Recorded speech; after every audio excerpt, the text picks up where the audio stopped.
Welcome everybody to our today webinar. You can see that we actually started very early on in March, as soon as the pandemic started, and HSM, who have of course been working with many of you for years and are totally focused on the future of work, really asked ourselves, you know, what is it that we need to talk about? And you'll see from our webinar series already, we looked at families, we've looked at well-being, collaboration, leadership, embracing new realities, co-creating the future, flexibility and productivity, which is today. And then we have our next one on the 10th of November. So please do sign up for that. I can see we have many people signed up for today. So wonderful to see everybody from all over the world.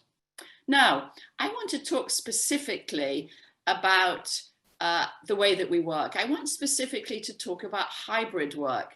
You know, as we've gone through this process, in many ways, we've changed the narrative. New words have emerged to describe where we are. I think now we're beginning to understand hybrid work.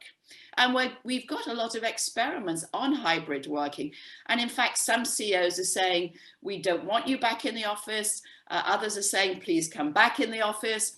And so it's already we're making decisions that are really going to have long-term implications. In fact, talking to one senior manager only yesterday, he said he was very worried that people were already buying houses in the countryside because they thought they'd never come back to the office again.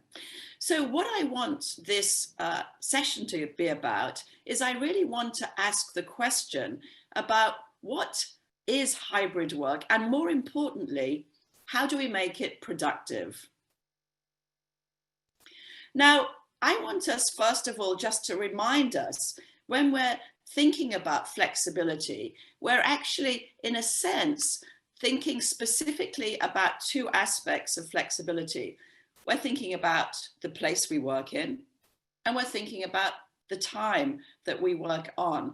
And if you think about that, you can think about your workplace, your place as being either a workplace, which could be an office or a hub or a client site, or your, what I would call your personal space, which could be your home, or you could be working out of a coffee shop, or even, as my son was doing last week, an Airbnb in Jamaica.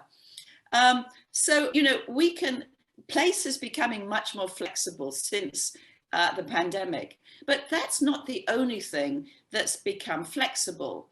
The second aspect of flexibility is time. And whereas some of us might have had what you would call synchronized time, in the sense that, you know, all of us work together in set hours, let's say 9 to 5 or 9 to 6 or whatever those blocks were, we're now working anytime. So in that case, we're becoming much more flexible about time. And importantly, time is now asynchronous, by which I mean that you're not necessarily doing the same thing as somebody else at the same time. Now let's take a look at what that means when you pull it all together.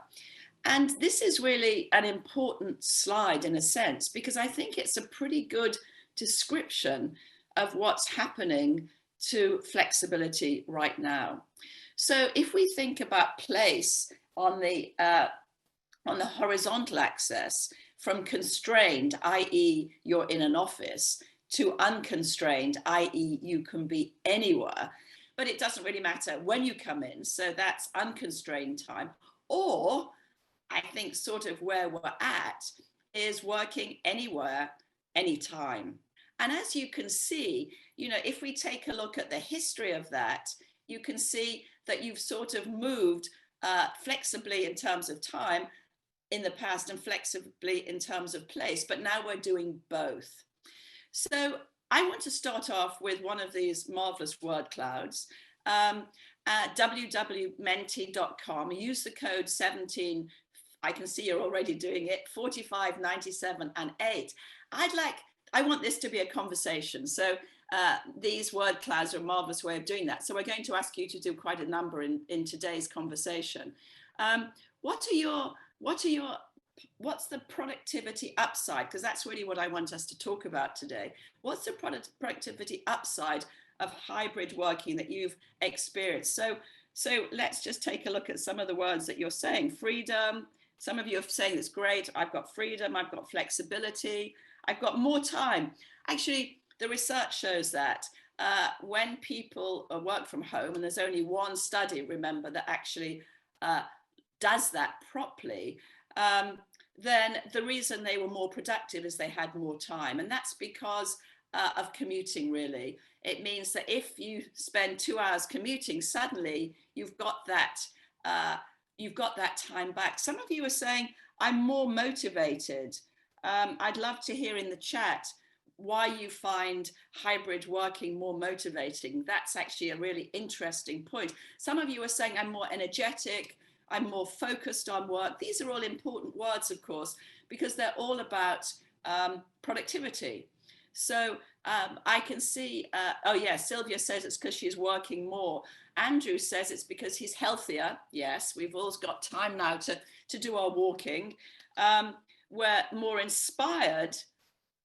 And Andrew, I'd need to ask you, why are you more inspired? Why do you find hybrid working more inspiring?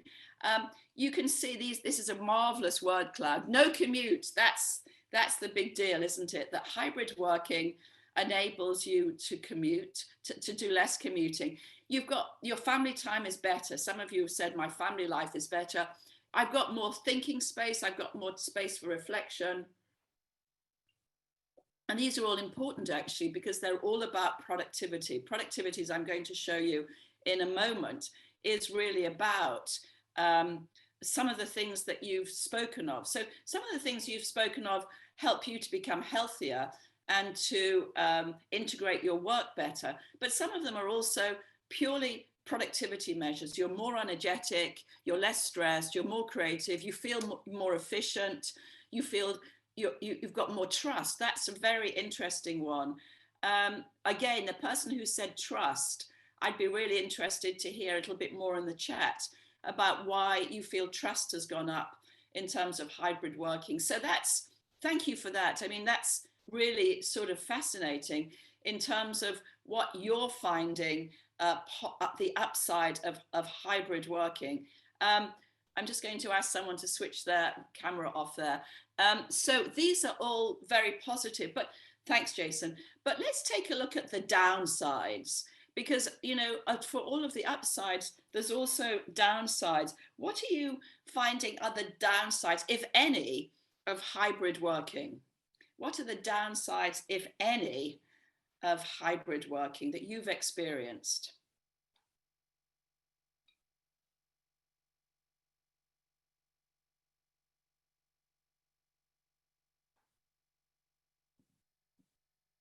What are the productivity? It's hard to switch off, yeah. I'm just making my own notes here. Boundaries. And then switching context. I'm going to say a bit about this in a moment. Yeah, hard to switch context.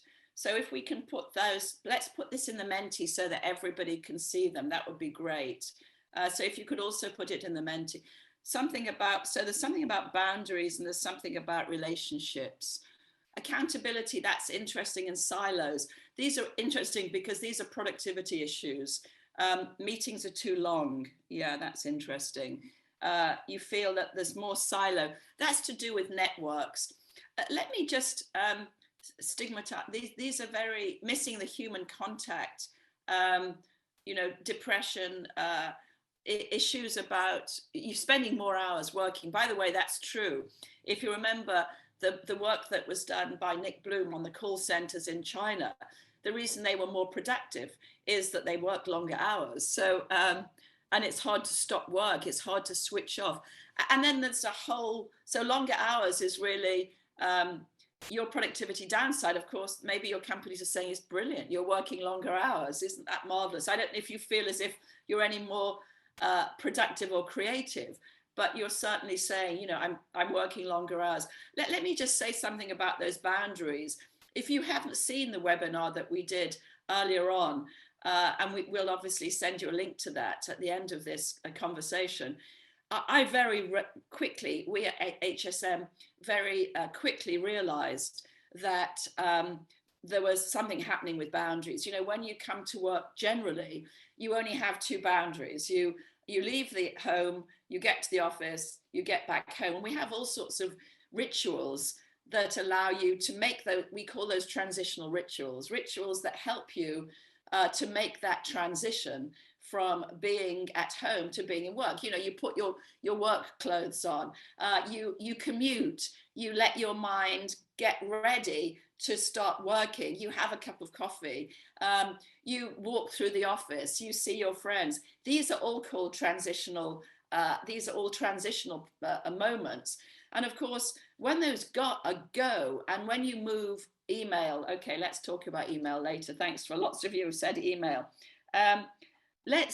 When you actually go stay at home, for example, then we realize we're having up to 8 boundaries. You know, 1 minute I'm talking to you, the next minute I'm doing the washing. I did actually do the washing before I started talking to you.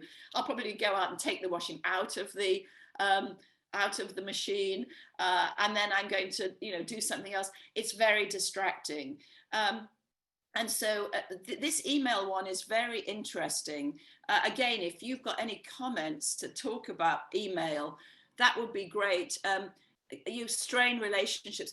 By the way, Andrew, in terms of your point on relationships, what we've also realized is that those serendipitous moments, you know, when you just meet somebody accidentally, are going, and what's happening to networks is that networks are beginning to collapse, so that you're spending, you notice this yourself. If I said to you, who are you spending time with? You're spending time with people you already know. It's much more difficult to actually reach out to people that you don't know very well. So, you know, these transitions are very difficult. And, you know, as Stuart is saying, you know, just those nice periods at work when, you know, in the office, when you're just relaxing and chatting to friends, isolation, loneliness, there's definitely a mental health issue here. And again, in terms of well-being, one of our webinars was about well-being. So if you haven't had the opportunity to take a look at that, please do. Our webinars have been an incredibly useful resource for companies. Okay, so this is incredibly helpful. Thank you so much. So really, what we've talked about up to now is flexibility. You know, the fact that we're working in a hybrid way, in the sense that both place is becoming flexible and time is becoming flexible. But what I want to talk about today is I want to add flexibility to the idea of productivity. So the question that really is on, I sit on the advisory board of a large company. I was talking to the CEO yesterday, and obviously the issues now are about productivity. We're about to move into a major recession. Some of you are already feeling that, absolutely high levels of unemployment. Organizations will want people to be productive. Now, at the moment, partly because of government grants, that hasn't really hit yet, but I promise that it will hit. And so, you know, you've got to have a point of view about how people work flexibly, but also are productive. So let's start by a model of productivity. Now, there are a number of models of productivity. This is actually my own, and it's the model of productivity that I built quite a long time ago. You'll see, for those of you who can read this comes from one of my books that I wrote in 2007, Hotspots, which was really about productivity and collaboration. I'm going to suggest that when we think about productivity, we think about 4 elements. And the important thing is we need all of those elements. So you are productive when you are energized, you know, when you get up in the morning, when you're, you know, you feel energetic, you've got ideas, your brain is rested. You know, those of you who know my work know that the rested brain is a very important part of all of this. So your brain is rested, you feel energized, you've had 8 hours sleep, you know, you're not distracted all the time by but you've had your 8 hours sleep, you've eaten well, you've exercised, you're energetic, number one. Number two, you're focused. You are productive when you have focus. Now, I know there's this idea that you can multitask. It's not the case. There is no evidence that any of us can multitask. For us to do, you can multitask if, you know, they're simple tasks that your brain can just process. But actually, for anything that's going to add value, and remember, we are moving now into a period of automation, and no doubt of higher levels of AI. The thing that humans do best require you to focus. They require a rested brain, and they require you to focus. And that focus then allows you to move into those sort of periods of time when you can really focus on the job in hand, when you can be at your most productive. Focus is incredibly important for productivity. But both of those are about things that you do yourself, you know, keeping yourself energized, keeping yourself focused. But productivity also involves a couple of aspects which are about your relationship with other people. And the first one of those is coordination. So, you know, all of us now work in complex roles where getting something done productively isn't just about what we do, it's also about what we do with others. And that requires coordination. So, for example, putting together this webinar, I had to coordinate with Anna, with Ellen, with my whole team. Maddie had to help. Those are what I would call coordination issues, where a task is broken up into pieces and you actually coordinate making that task work. But beyond that, there's something called, you know, collaboration, which is much more about how you spark each other, you know, how you find new ways. This is the innovation. The coordination is about getting stuff done. The collaboration is about the innovation. It's about how do you really work with others and collaborate. Now, let's just take a closer look at those fundamentals.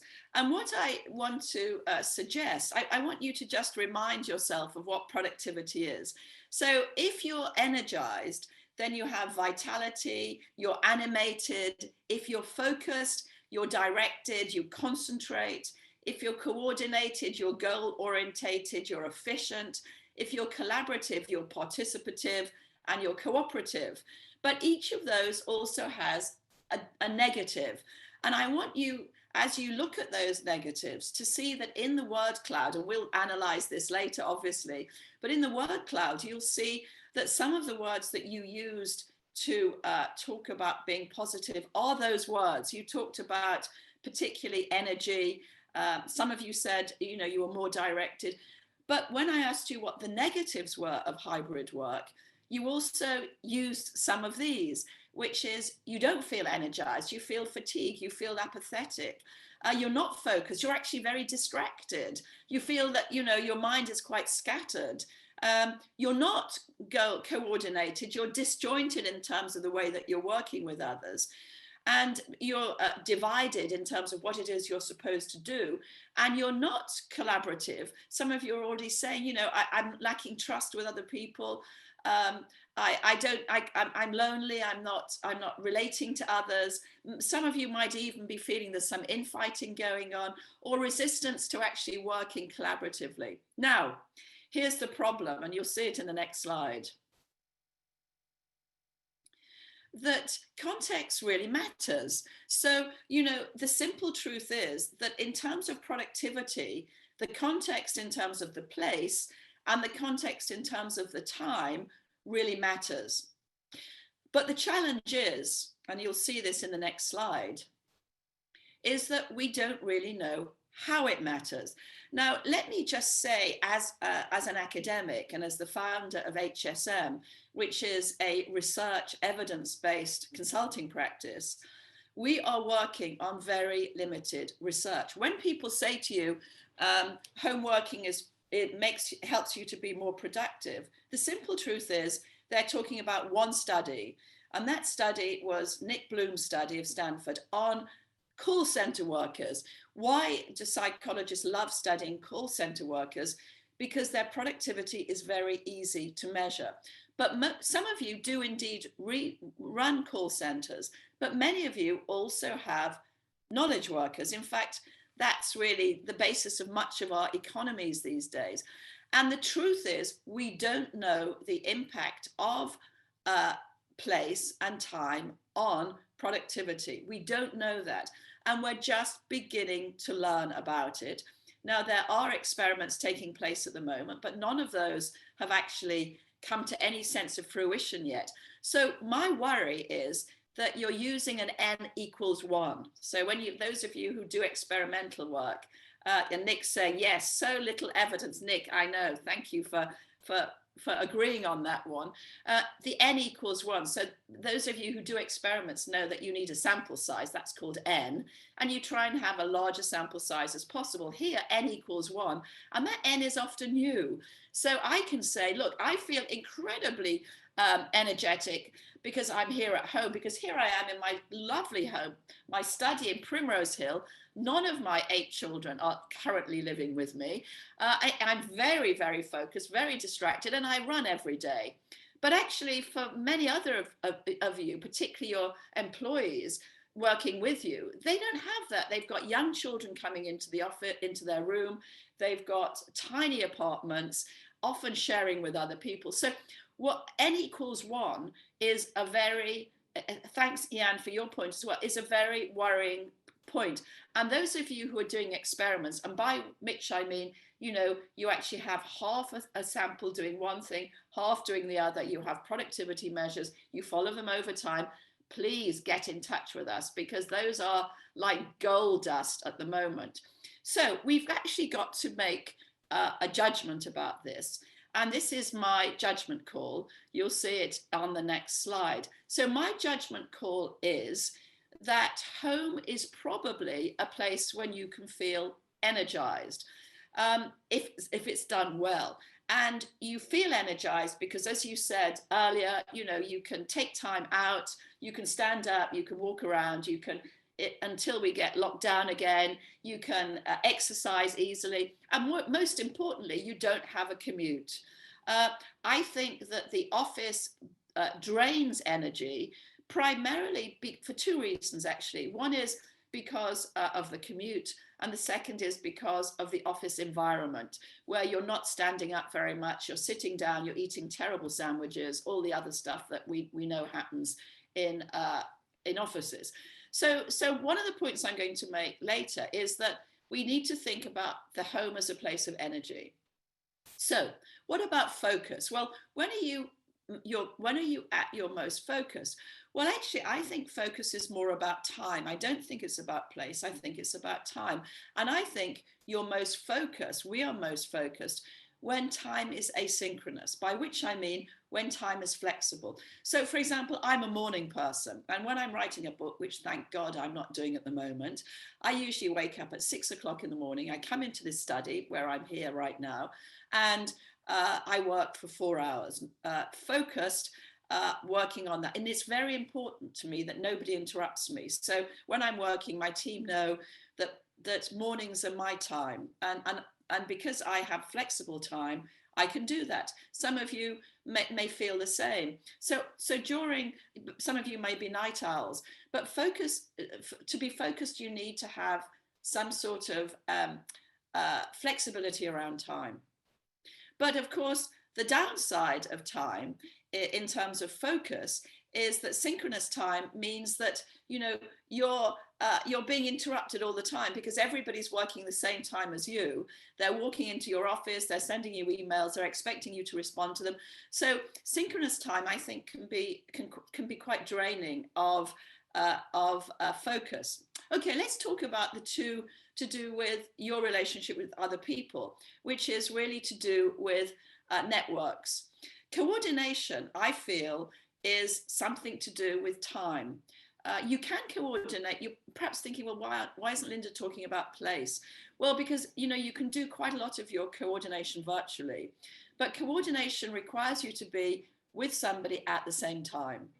Now, that's the really important aspect of coordination, that the time has to be synchronous. It doesn't need to be 9 to 5, but there had to be, but to coordinate with people, you need to be able to be on working with them in the same time zone. And that's when, you know, great ideas are passed between you and each other.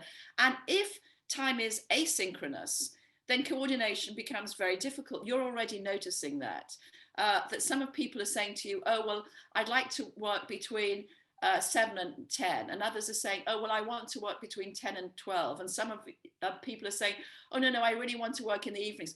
This is a nightmare for any manager, because it's incredibly difficult to coordinate when people are working different times. So that's the real downside, by the way, of asynchronous, completely flexible time, is you can't find enough overlapping time for people to work. In terms of collaboration, I'm putting that as something to do with place, because I think that place is really about face-to-face, and I think collaboration is about face-to-face. Now, look, there's no question that we've learned a lot about Zoom, and the fact that we can see each other, I think, is enormously important. And in fact, we have members of my team whom we haven't even met yet. We were laughing earlier because Sam, who's a member of our team, came into the office for the first time since he was recruited in March. And everyone looked at him in amazement and said, Sam, you're 6'3". I mean, we actually didn't know that Sam was 6'3". And actually, we've been pretty collaborative with him. But I think that really in the long term, face-to-face is going to be really important. And of course, that's what an office is for. So let's just take another look at what I mean by that. This is my hypothesis. My hypothesis is that the office, so, you know, what is an office for? What's home for? What's 9 to 5 for? What's flexible for? I think the point I want to make is they all serve different purposes. An office basically aids collaboration, because you're in the office. We've been in the office in HSM. Those of you, Sam, oh, sorry, I love it. Sam's come in and said he's actually 6'5". Sorry, Sam. People said you were 6'3". He's 6'5". That's very funny. I think, Lynda, that after you get much above 6'2", it kind of just, it all kind of comes out in the wash. True. Maybe we'll need to have a video. We're going to have to see on Sam on video sooner, so we can actually see the full Sam. Thank you, Sam. He's 6'5". So I think that, you know, face to face, I'm, you know, I know people are saying, oh, we don't need to come into the office. By the way, you know, you said, people are saying that the Google CEO says people don't need to go into the office. I talked to Google about that yesterday, and they said, no, that's really not what he said. What he said was that you don't need to come into the office, but he's not saying, please don't come into the office. It's a health thing. They know as well as everybody that actually face-to-face is really important. So you know, that's really what an office is, I think.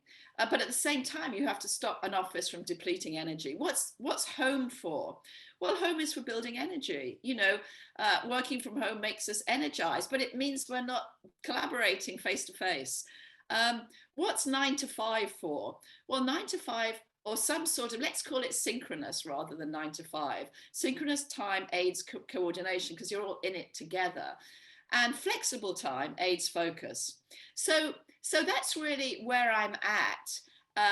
And I can see, you know, loads and loads of chats there. So here's the point. If you want to maximize the benefits, you use your office for collaboration, your home for energy, your 9 to 5 for coordination, and flexible time for focus. And I can see lots of, this is, by the way, a theory in practice. I'm actually writing this up at the moment for one of the big journals. So that's why I'm so interested in what you're saying about it. This is theory. That's why I've got my copyright at the bottom, by the way. Okay, I wouldn't normally share this so early. So let's talk more about that. And what I'm going to do is I'm going to go through each one of those aspects, the office and so on and so forth. And I'm going to, first of all, give you my views about what happens in an office, but then I'm going to ask you with the mentee. So this is very much a co-creation. Those of you who say, let's bridge into academia. Here we are bridging into academia. So let me first say something about what I think an office is for. I think an office is really for face-to-face. It's for those serendipitous water cooler relationships when you're bumping into people. And it's also, I think, for induction. Sam, sorry that you've been inducted without us really noticing you were 6'5", 6'5", not 9'5". It's for coaching and it's for mentoring. I do think these are one really important, which means that we have to think about the way we design offices, but it also needs to think about what we do in an office. What would your perfect office be like? And also, I don't want you just to think about, so please put your Menti comments in this. This isn't a word cloud. This is where you can actually type. So rather than typing into the chat now, you can type straight into this. And so this will actually give you a whole, you can do a whole, sentence. So when you think about your perfect office, I don't just want you to think about it in terms of a space. I also want you to think about what would happen in your perfect office. So it's not just about space, it's also about what would happen in your perfect office. So let's hear about that.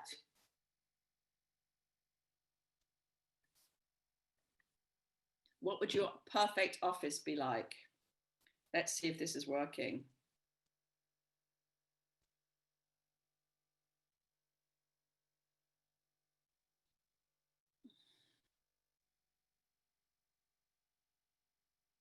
It is working.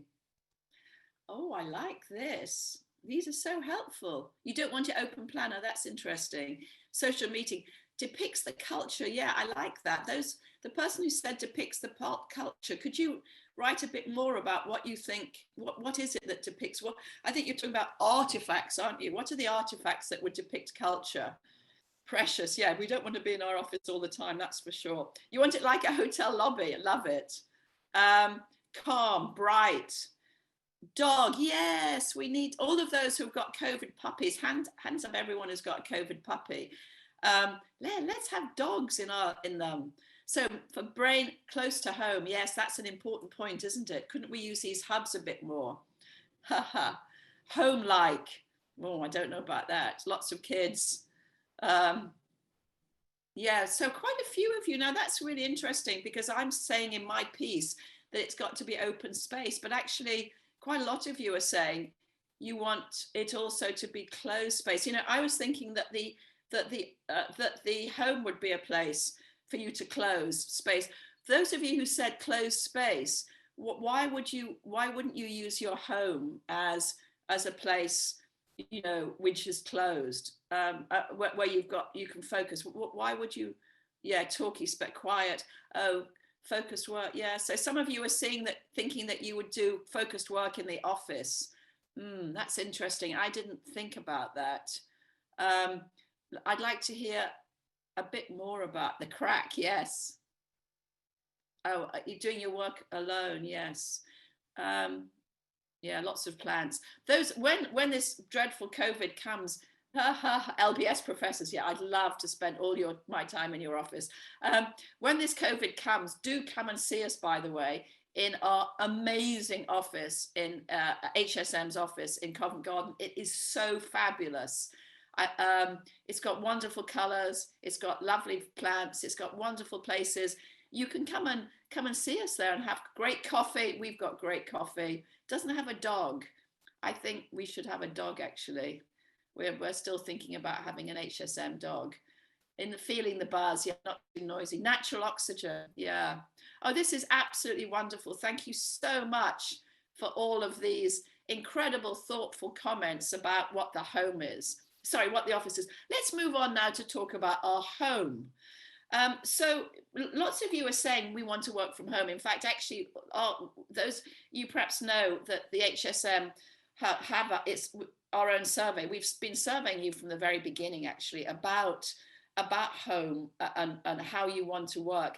And from the very beginning, people said, look, you know, we don't want to go back to where we are. And lots of you are enjoying working from home. And home can be a source of energy if you've got a space to work. And if you've got minimum interruptions, and if you can control the commuting, I mean, that's the real source of energy from home, is that you're not getting on a train every day. So let me ask you the second Menti question. What best could energize working from home? Because if you agree with me that home is a place of energy, then what energizes you at home? What aspects would energize you at home?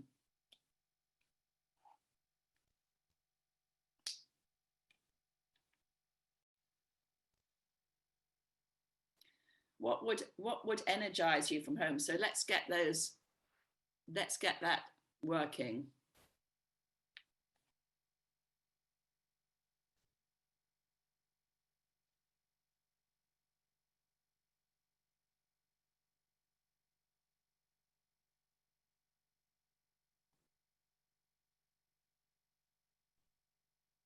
So you need a nice light space.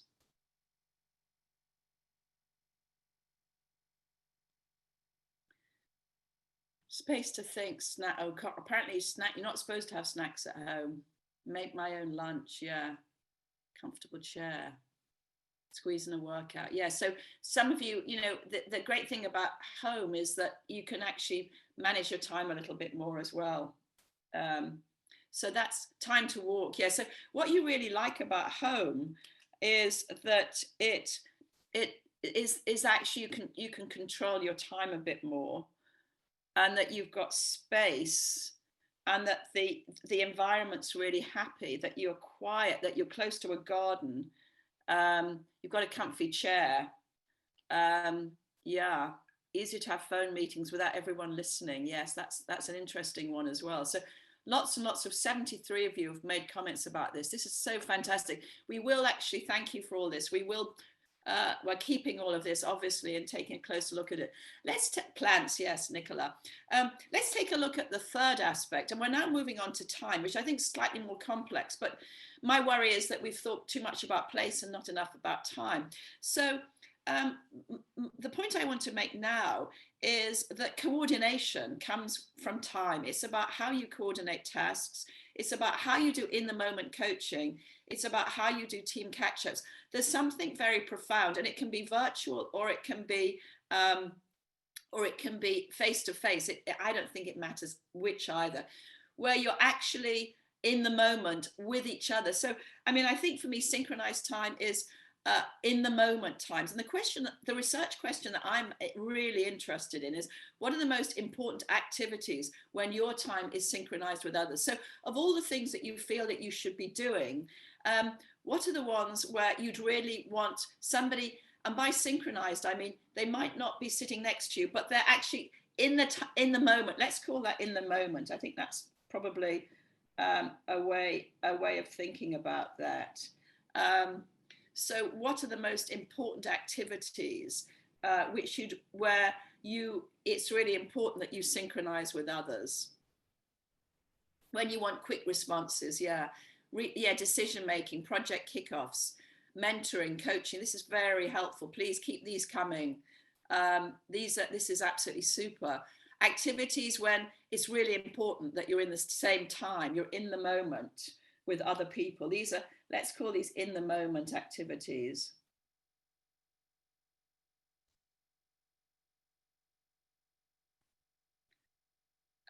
Checking it up, allocating tasks, sharing views, so brainstorming, seems to be really important. And brainstorming. So that's sort of innovative. No, that's great. Connecting on a personal level. Yes, I mean, it's very difficult. Chats really require you to be in the moment, don't you? Sensitive conversations. That's why I was thinking maybe some of the mentoring and coaching conversations are, the courageous conversations. Yes, that's what I was thinking. No, these are very helpful. Thank you. We've already got 66 ideation. Yeah, more than 60 comments on this. Strategizing. Okay. Time is against us, so I'm going to keep moving on. Thank you so much. I'm so enjoying this. I've been working on this model for about a month now, and it's great to have so many brilliant people to help me think about it. Okay, so that's of course what HSM does. Let's take a look at focus. So focus is something you do on your own. So coordination is about others, but in terms of time, focus is about time blocks. When you're working on your own, you can really focus. When you've got autonomous tasks, when you've got flexibility over your energy and work preferences. Let me move straight into the Menti on that one. And the question that I wanted to ask you is, when you have flexible time, what helps you to focus? So this could be, you could be anywhere, you could be in the office, you could be at home, but when you really feel that you've focused, what is it that helps you to do that? Peace is our first comment. I can see everybody's massively typing away here.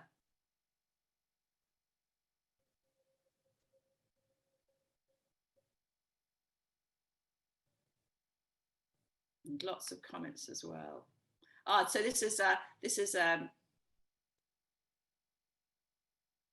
So you know, what helps you to focus? Music, meeting. Oh, music. Yes, music. I used to listen to, what did I used to, when I'm writing, I listen to just one piece of music over and over and over again. A piano piece. I find violins too distracting. Walking, a lot. Everybody's pulling in now. What have we got here? Calm, peace, undisturbed. Spotify, yes. Radio 3. Oh, I was at the LSO last night, actually, the London Symphony Orchestra. I'm just going to show you a picture. Oh my God, it was so amazing. Look, there they are. Can you see? They were playing to 20 of us. Oh, to be a musician these days. We just have to. I'm supporting them. Oh my God.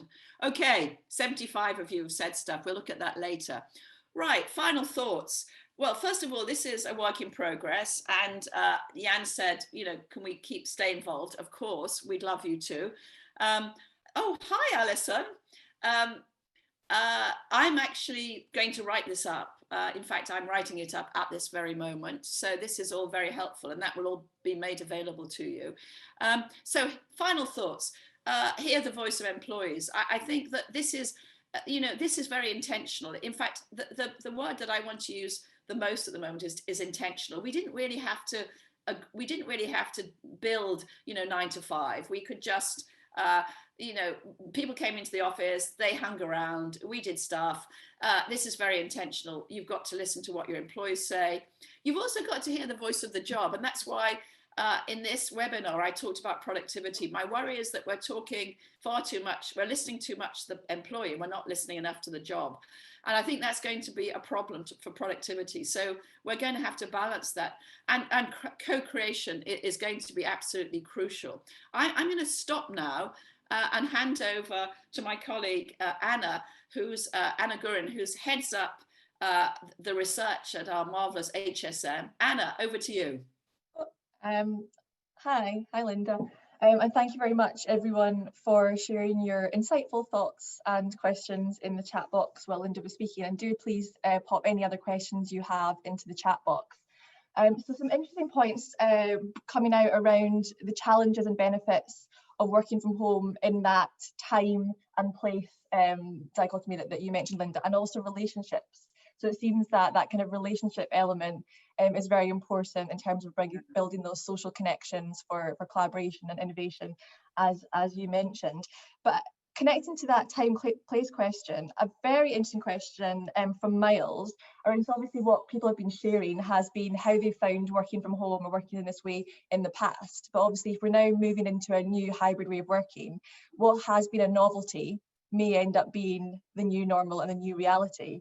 And so Miles is asking, will home continue to be a place that enables energy if we continue to spend lots and lots of time there? So in a way that we're shifting how we perceive home if we're going to be working there for a longer period of time. So interested to hear what you think in terms of once the novelty wears off, what changes that we may see. Well, that's really, thanks, Anna, and thanks, Mars, for that question. I mean, I think, one of the points I'm making to the people I advise, and I'm pleased to say it's just been announced that I'm co-chair of the World Economic Forum's council on this, which has got a whole bunch of CEOs, and we met yesterday to talk about this. My advice is, and I would advise your CEOs, don't make any early views about what the long term is going to be. We honestly don't know. We're all learning, as Jan is saying, winter is coming. It's much too early to make any comment, any long-term views about how work is going to play out. I think that we can, and what I've tried to do in my own research and to help, those of you in organizations, is to do two things. Firstly, try and do some theoretical thinking around it. And that's what I've been trying to do today on the webinar. And thanks so much for joining me on that. And secondly, to listen to what your employees want. As Anna was saying, families didn't really figure in work. And that's why the very first webinar we did with HSM was, for the pandemic series, was about families, because families are really important. And once you start changing the way that you work, families do become a great deal important. I don't think we're going to see a world where everybody works from home, especially knowledge workers. And I think what we will see, is maybe hubs where, and some of the companies that we're advising at the moment are looking at that, particularly those in retail or banking or anything where you have offices all over the place. Why don't you let and encourage local people to come to that office, to come to those hubs? And I know some of you are already doing that. If you've got any experiments that you're running or any ideas, please either put them in the chat now or get in touch with us. I'm writing about this. My editor, as you can imagine, my agent, is desperate for me to write a book about it. I can't even begin to think of that. But I am writing an article about it, which will go into one of the big journals. So it is a very important issue. And this question of, what's a home for? Will we stay at home all the time? No, we won't. Will we be in the office all the time? No, we won't. Will we be working synchronized 9 to 5 all the time? No, we won't. Will we be asynchronous? No, we won't. I mean, that's unfortunately the level of intentionality, Anna, that we have to, and that's great. I mean, it just means for all of us, our job becomes more difficult. Theoretically, it took me a long time to get to what I showed you today. Anna knows I spent, really a great deal of time trying to work this out. And we need that. We need that level of thought and intentionality now. Mm-hmm. And so pulling on this, expanding this question around relationships, obviously we've talked about the home relationships, families, but obviously there's also the relationships in work, which, as we've heard in the chat, are so important for building that collaboration. And you mentioned, Lynda, in your presentation, the fact that it's what you can do as an individual and what you do with others. And one aspect I'd like to sort of pull on within that is the role of leaders and managers. And so there's a question from Steve around the role of the leader in organizational design becoming, ever more important. But I know that we've heard from other organizations around the challenges when it comes to managers who maybe are now having to manage in a new way that they weren't used to, whether working virtually or working in a hybrid way. And it would be great to hear your thoughts on both those, both managers and leaders, in terms of their role in the future.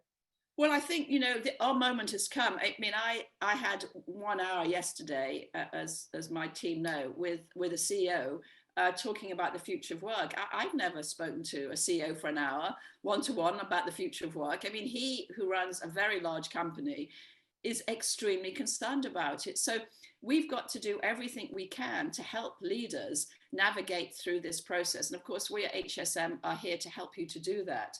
I think in terms of managers, again, Anna, we need a serious upskilling and reskilling. And Emma, one of our colleagues who's on the call now, just finished a wonderful piece of work with Brit Insurance, where she upskilled, she worked with the team there to upskill their managers in the future of work. And in fact, I think, Anna, I'm right in saying that the last webinar featured those people. So what we're doing with our webinars, by the way, is we're also bringing companies in. So the next one has got a company talking about what they're doing.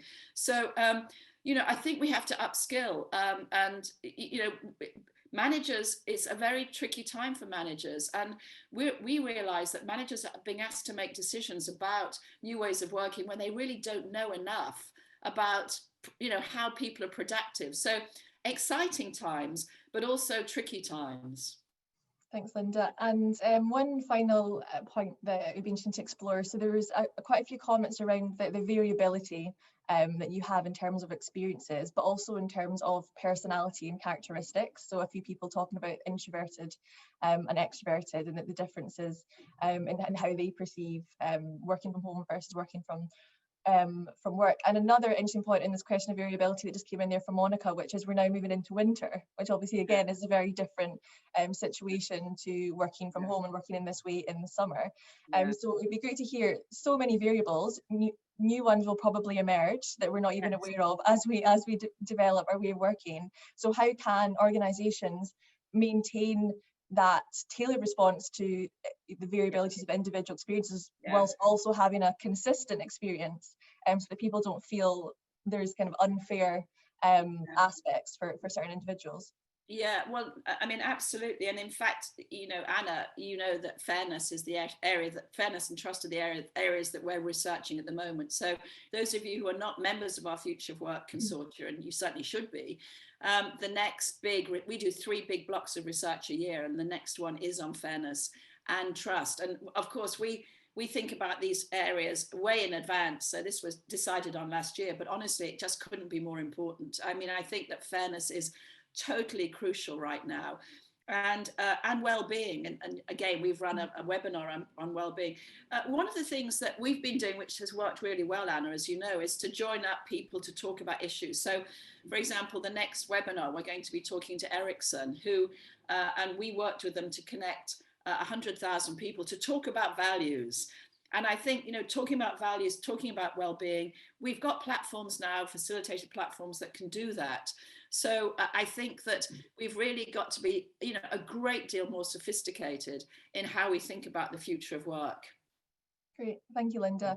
Yeah, so as Lynda says, and as she shared in her presentation, there are a lot of questions and concerns that you're going to have to deal with over the coming year. So how are you going to make sure that you successfully navigate the next year of your company? So as Lynda mentioned, we're currently researching trust and ethics within our Future Work Research Consortium. And there are 3 things that we believe that you need to be aware of and do over the coming year. 1, you need to make informed, confident choices. And secondly, you need to complete the puzzle of this new way of working. So there may be aspects such as working from home, managing energy, flexibility that you feel confident about. But what are the missing pieces that you need to hear from other organisations to learn about what they are doing to help you navigate those changes ahead? And you also need to demonstrate credibility through your networks, through those interpersonal networks that, as Lynda mentioned, are so necessary for driving that collaborative approach to challenges. And that's exactly what we were doing in the Future of Work Research Consortium. So we're enabling leaders to be insight-led, to make those confident, informed decisions, to connect with other organisations and build those interpersonal networks. And we're accepting new members, and we'll be sending out more details on the consortium in the pack that you will be receiving after this session. You'll also be receiving more information on the upcoming webinar, which, as Lynda mentioned, is an interview with Ericsson, who will be talking about scaling transformation with your people. And that will be held on the 10th of November. So look in your inbox for an invite for that webinar. And thank you very much for all your fascinating questions. As Lynda says, this is an area that we're constantly learning about and experimenting. We always love to hear from organisations about how you're finding it. So thank you very much for sharing your thoughts. And we look forward to seeing you on the next webinar on the 10th of November. Thanks very much. Thank you, Lynda. Thanks, Anna. Bye, everyone. Thanks to the team. Thank you.